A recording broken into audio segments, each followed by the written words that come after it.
Iniciamos esta conversación central de esta noche en Tiempo de Orientación. Bueno, de honor contar con la presencia del distinguido amigo Carlos de Peña Evers, sociólogo, politólogo, un gran conocedor, ¿verdad?, de los acontecimientos actuales. Y con él pues vamos a estar conociendo su parecer acerca de la misma.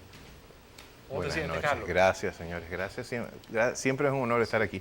Me encanta compartir en el aire y fuera del aire. Es siempre placentero. Eso es a la orden siempre. Yo sé que la gente, ¿verdad?, ha estado caso de Brecht y bueno, vamos a tratar ampliamente sobre el tema, pero quisiéramos iniciar de una forma distinta partiendo de que este fin de semana fue tanto activo, ¿verdad?, en cuanto a la agenda política, sobre todo el caso del PLD, que ha estado pues los candidatos en las calles, se veían los titulares, que el León salió a las calles, veíamos a Reinaldo por un lado, a Amarante Baré por otro, y en el caso particular del expresidente Fernández, que sostuvo una marcha, un recorrido por parte de la capital, bajo la consigna que él está vivo y coleando, partiendo de esa polémica que hubo con el expresidente Hipólito Mejía, que dijo que él era un muerto y ahora recientemente dijo que hay vivos que hieden, ¿verdad? Algo así, ¿verdad? Hay muertos que hieden vivos. Hay una disputa de mortalidad en el entorno de la coyuntura política dominicana. Pero esos son para mí intercambios preliminares con intenciones tácticas de ambas partes. Yo creo que el que empezó fue el expresidente Mejía, muy sabiamente, de polarizar el marco de opinión pública y crear las condiciones para, bueno, ver si en ambos casos pues pueden consolidar un proyecto primero de precandidatura presidencial, porque hay un dato que es importante aclarar a la audiencia. Todavía no se ha dado apertura formal ni en un partido ni en otro a los procesos de competencia interna. Hay todas estas escaramuzas, todas estas preparaciones de los grupos de trabajo de las precandidaturas presidenciales, pero no hay formalización institucional ni en el PLD ni en el PRM de estas candidaturas, de estas precandidaturas potenciales. Pero al uno ver esos... Aunque uno ya se da cuenta ver esos precandidatos de qué es lo que viene en camino. ¿Es sinónimo de que no habrá reelección presidencial por parte de Danilo Medina? Yo siempre he dicho que el tema no es hay que diferenciar entre repostulación y reelección. O sea, lo que hubo en el 2016 fue ambas cosas, una repostulación por modificación constitucional y una reelección por elección popular, más allá de los cuestionamientos que cualquiera pueda tener. Ahora, el camino que el presidente Medina le esperaría en el caso de que opte por esta segunda opción de repostulación y lograr la reelección, es decir, ganar, es un poquito, yo diría que sí, es mucho más complejo que el anterior. Y de hecho habría que ver cuál es su estado de ánimo en la coyuntura por venir y su estado de ánimo reflexivo en términos de cuál es el horizonte que le espera. Ustedes saben, lamentablemente este es un país donde los expresidentes nunca se retiran. Y no se retiran porque no tienen, como en otros países más avanzados, donde hay democracias más avanzadas, no tienen buenos roles de preponderancia social, de relevancia pública, más allá de la presidencia, que les permita mantenerse activos y vigentes, sobre todo gente que son relativamente jóvenes. Ahora, específicamente en el caso del presidente Medina, yo creo que la coyuntura, independientemente de que él vaya o no, su lógica natural en términos de estrategia de poder es preservar el gobierno, sea con él o con algún candidato que lo represente. Es decir, el danilismo naturalmente está abocado a intentar repostularse y reelegirse como expresión de poder. Carlos, uno viendo la política dominicana de estos tiempos, uno ve Leonel Fernández fue candidato en el 96 por primera vez, todavía hace 22 años. Sigue queriendo volver al poder. Hipólito Mejía, lo propio. Bueno, en el caso del presidente Medina, que no ha dicho si va o no va, pero ya también es un actor que data de 20 años sus primeras aspiraciones. Ganaron las elecciones en esos momentos, pero en la vida, en política activa tienen desde los 70 aproximadamente, 80. Entonces uno se pregunta... Casi medio siglo.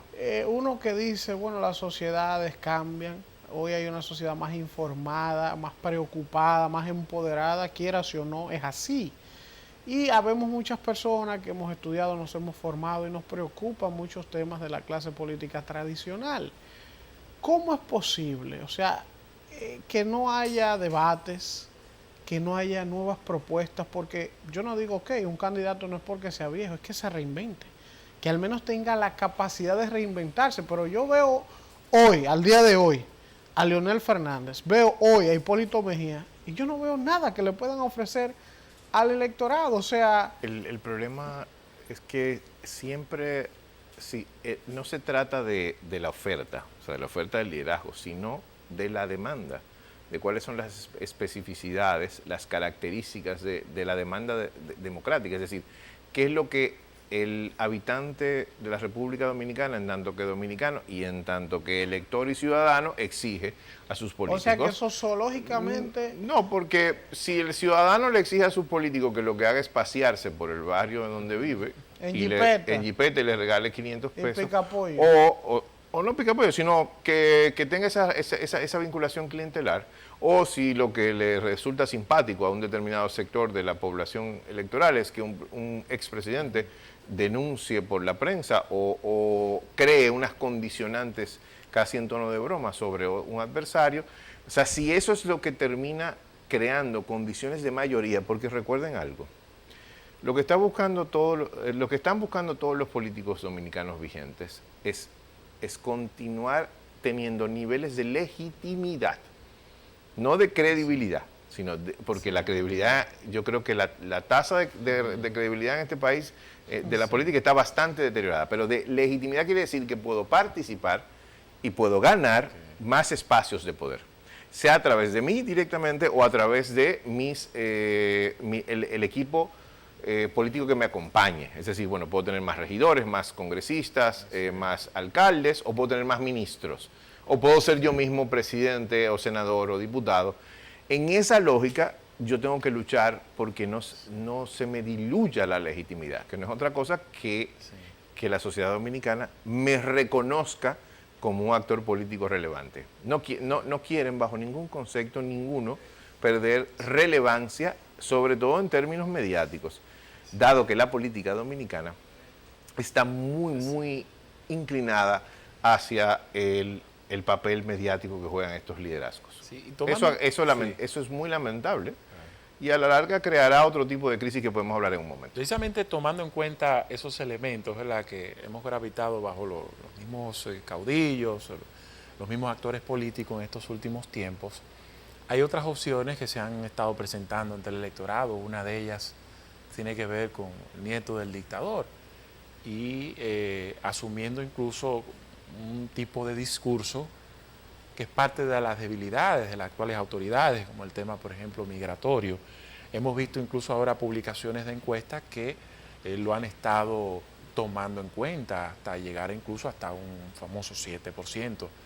¿Tú crees que esas opciones puedan ser viables partiendo de todas estas situaciones? El problema, y es como el caso de Colombia reciente, estamos cerca de la segunda vuelta colombiana, a propósito de ese escenario que dices, de opciones no convencionales. Y los partidos tradicionales e históricos de Colombia, el liberal y el conservador, están desplazados de la relevancia de la oferta electoral. Y de hecho en segunda vuelta se disputan Gustavo Petro, que dicen que es extrema izquierda, pero en realidad al final cuando tú ves el programa de gobierno, eso parece cualquier cosa menos un programa de izquierda, eso es muy liberal, de centro. Y en el caso de Duque, todo este tema con el uribismo, bueno, pues igual van a tener que colocarse fuera de los extremos y acercarse al centro.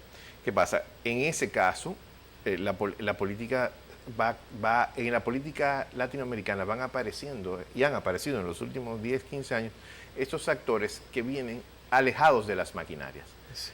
Digo el caso de Colombia porque Vargas Llanera, que era el candidato del santismo, sacó 7% con toda la maquinaria electoral que se le atribuía al partido de la U, al partido de Santos. Entonces, ¿qué pasa? Aquí lamentablemente no sucede igual, todavía. Todavía las maquinarias electorales, o sea, las grandes maquinarias como las del Partido de la Liberación Dominicana y la del Partido Revolucionario Moderno, y las más pequeñas, como las del PRD, el Partido Reformista, todavía tienen vínculos territoriales muy consolidados. Todavía eso está empezando a deteriorarse, pero le va a faltar unos pocos años. Por tanto, ese tipo de fenómenos, y les digo, yo tengo una década trabajando con organizaciones y propuestas alternativas, no es tan sencillo, o sea, colarlo. Claro, ¿qué se está colando a través de este ciudadano? Que a propósito no es dominicano, hasta nuevo aviso. Pero se está colando una expresión muy añeja del conservadurismo dominicano. O sea, es el trujillismo latente, o sea, que quedó, esa reminiscencia que quedó del trujillismo y del anhelo, sobre todo del autoritarismo, que es más peligroso todavía. Son los mismos grupos. Claro, hay sectores de la juventud que entienden que ante el vacío de su relación con la política vigente, entonces hay que ir a buscar referentes en el pasado de autoridad, de orden aparente y de no corrupción. Carlos. Entonces, al leer, perdón, un segundito, al leer de esa forma esos sectores jóvenes, que no son mayoría, son minoría, y que yo no creo que la sociedad dominicana, dada la configuración que tiene, le permita avanzar mucho más de ahí, de esos porcentajes menores, que en otros países la extrema derecha y la extrema izquierda oscilan en esos porcentajes, 5 o 7%. Carlos. A menos que suceda una crisis económica muy profunda y este señor aproveche esa oportunidad. Hay una preocupación que tenemos todos con relación a la ley de partidos. Aparentemente... hay que ver cuáles son todos. O sea, todos nosotros, la sociedad, la comunidad política. La comunidad política. Y entonces 20 años prácticamente discutiéndose, aparentemente, después que se había dicho que hay un consenso, que se va a lograr, todo lo es indicar que si se logra no va a ser una ley que realmente responda a las expectativas que necesita tanto la sociedad como los partidos para autorregularse. Entonces, lo que yo avisoro de cara al proceso del 2020, con ley o con una ley débil, es lamentablemente impredecible. O sea, no hay legitimidad interna en los partidos, no hay un árbitro que pueda administrar esos procesos internos y mucho peor hacia afuera. Por ejemplo, la misma Junta Central Electoral, aunque tiene gente prestante ahí, como que no termina de tener ese peso que le diga a la sociedad, miren, estén tranquilos que lo que yo diga va a pasar en paz.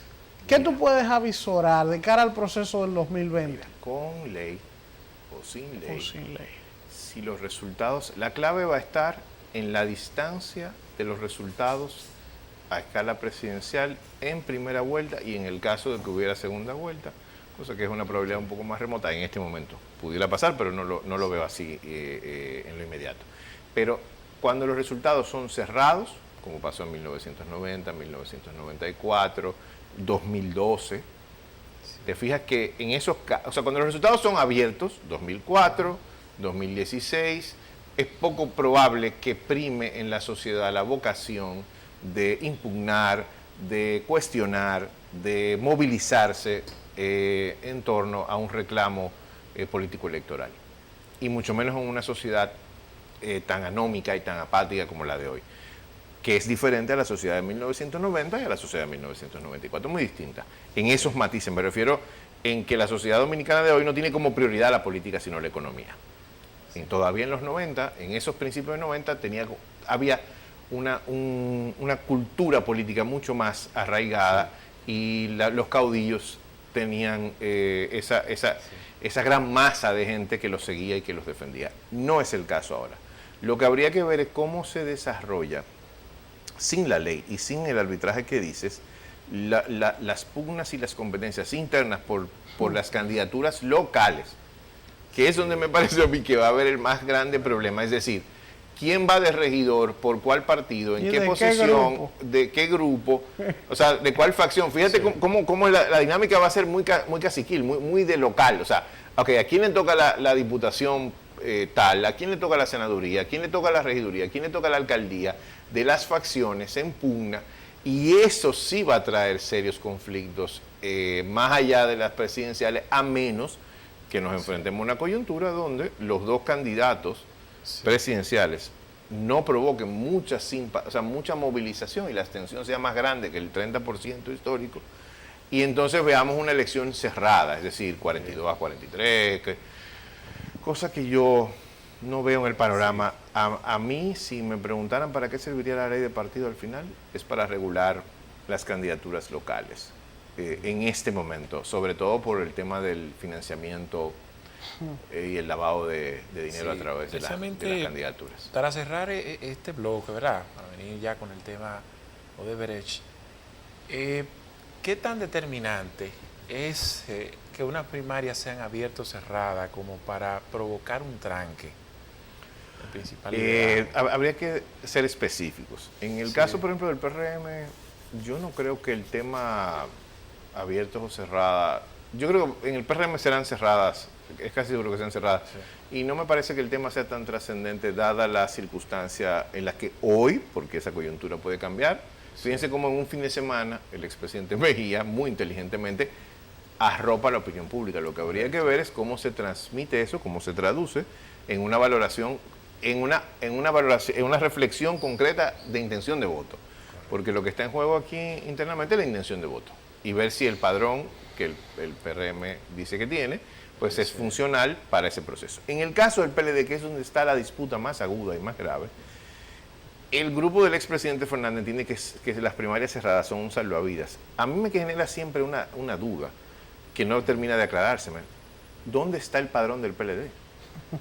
Digo, porque he escuchado amigos que tengo allá que dicen que hace 15 años que ese padrón no se actualiza y que yo recuerde, ustedes me corrigen, no tengo en mente en qué fecha hubo una actualización de inscritos. Creo que 2005, si no me algo equivoco. Así. Con lo cual, y le llaman el padrón de Félix Ortiz. Sí, bueno, pero con lo cual te quiere decir que ese padrón que supuestamente existe es inviable de trabajar. Ahora bien, en caso de que fueran cerradas, lo que habría que hacer es abocarse a un proceso de reinscripción, creo que el doctor Almeida lo decía, que le tomaría 3, 4, 5 meses, quién sabe cuántos meses, y como quiera, lo que se quiere evitar probablemente termine sucediendo porque quien tenga más capacidad económica de inscribir más personas, pues esa persona, esa facción será la ganadora. Es decir, hay un jaque mate ahí de toda la forma en que tú lo veas. Pero nada, hay gente que tú le explicas eso y le cuesta mucho entender que su vida política está terminando. Y a todos nos va a llegar el momento. Bueno, un contacto muy breve para retornar con otros temas importantes, incluyendo el caso de Odebrecht.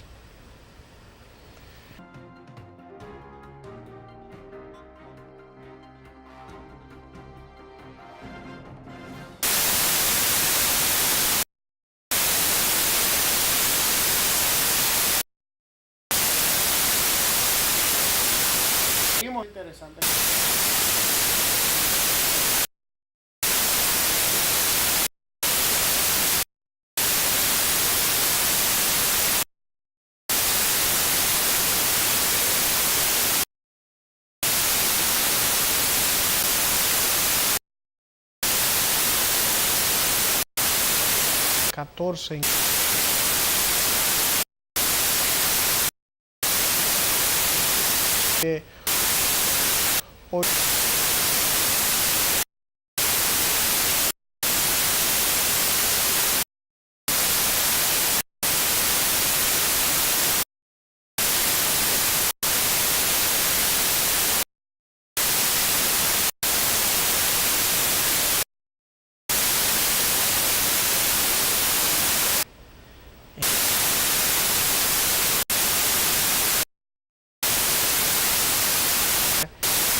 Situación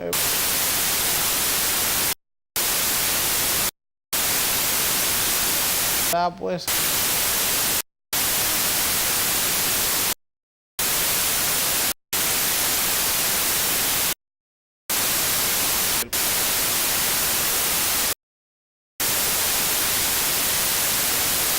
en el PLD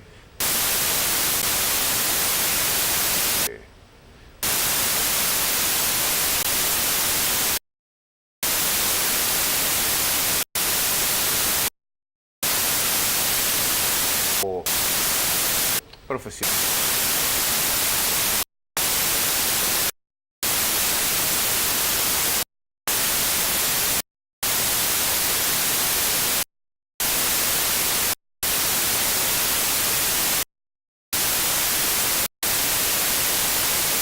encontrarse con esa justicia.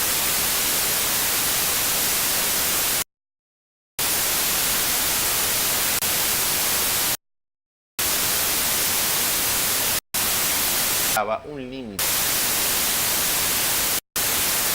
de ir más allá, porque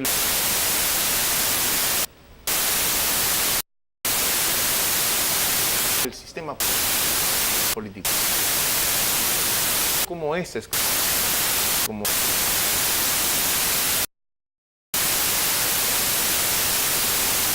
judicial dominicano, es decir,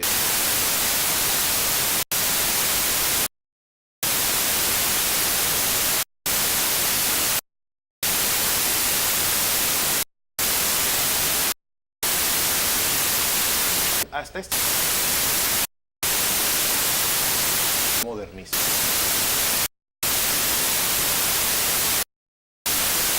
De este.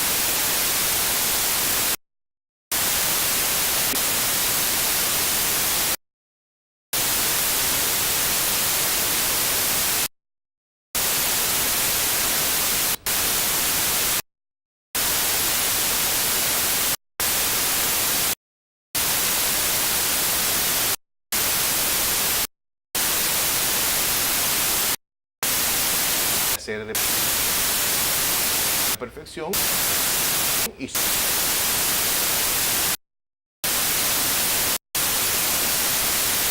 eso es una ventaja.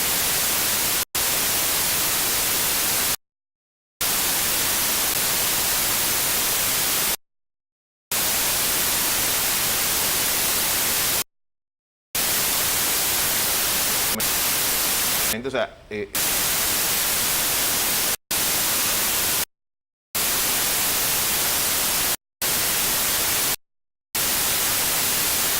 guión,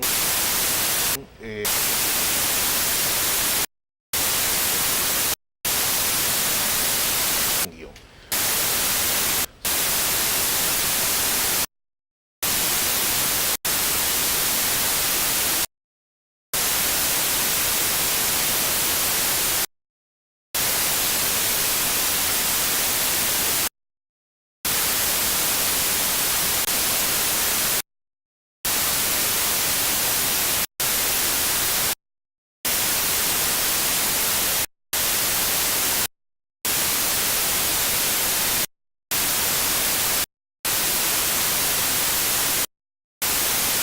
El espectro.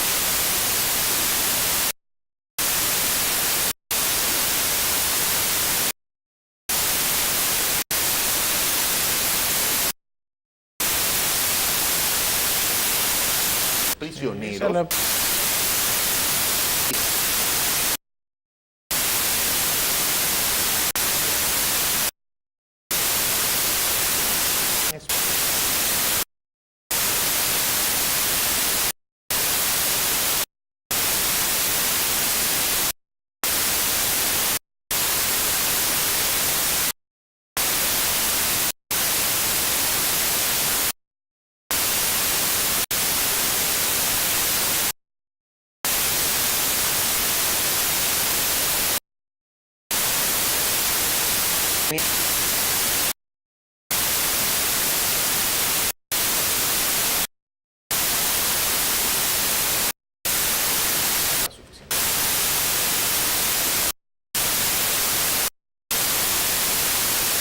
Al Senado.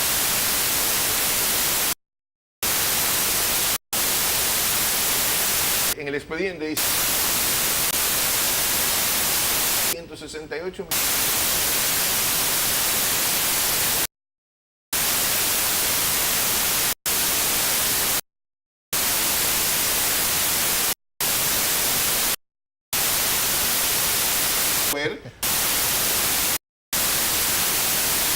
decir que sean ganados.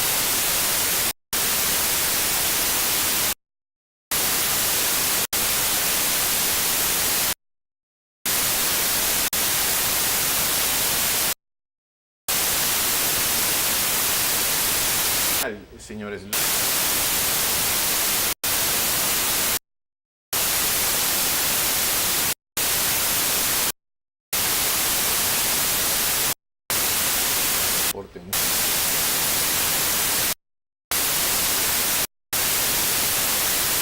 juzgará luego.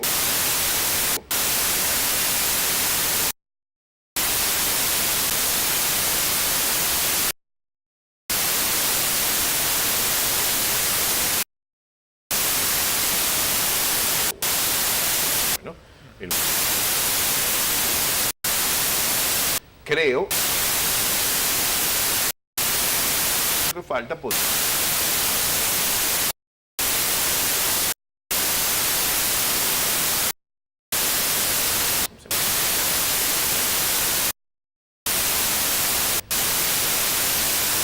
cabe a mí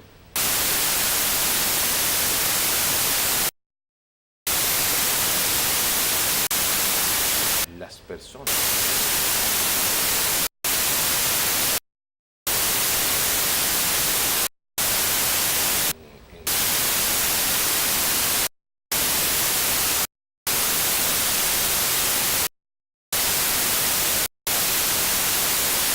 un café.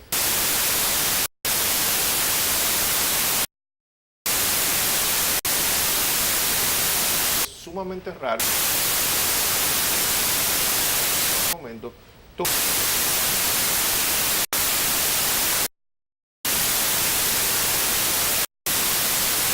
Es al primer gobierno.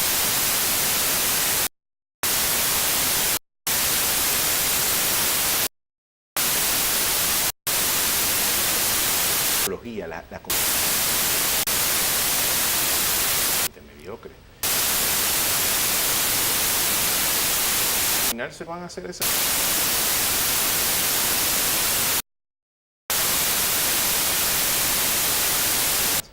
Porque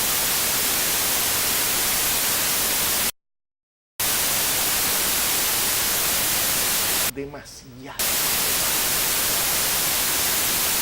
complejo para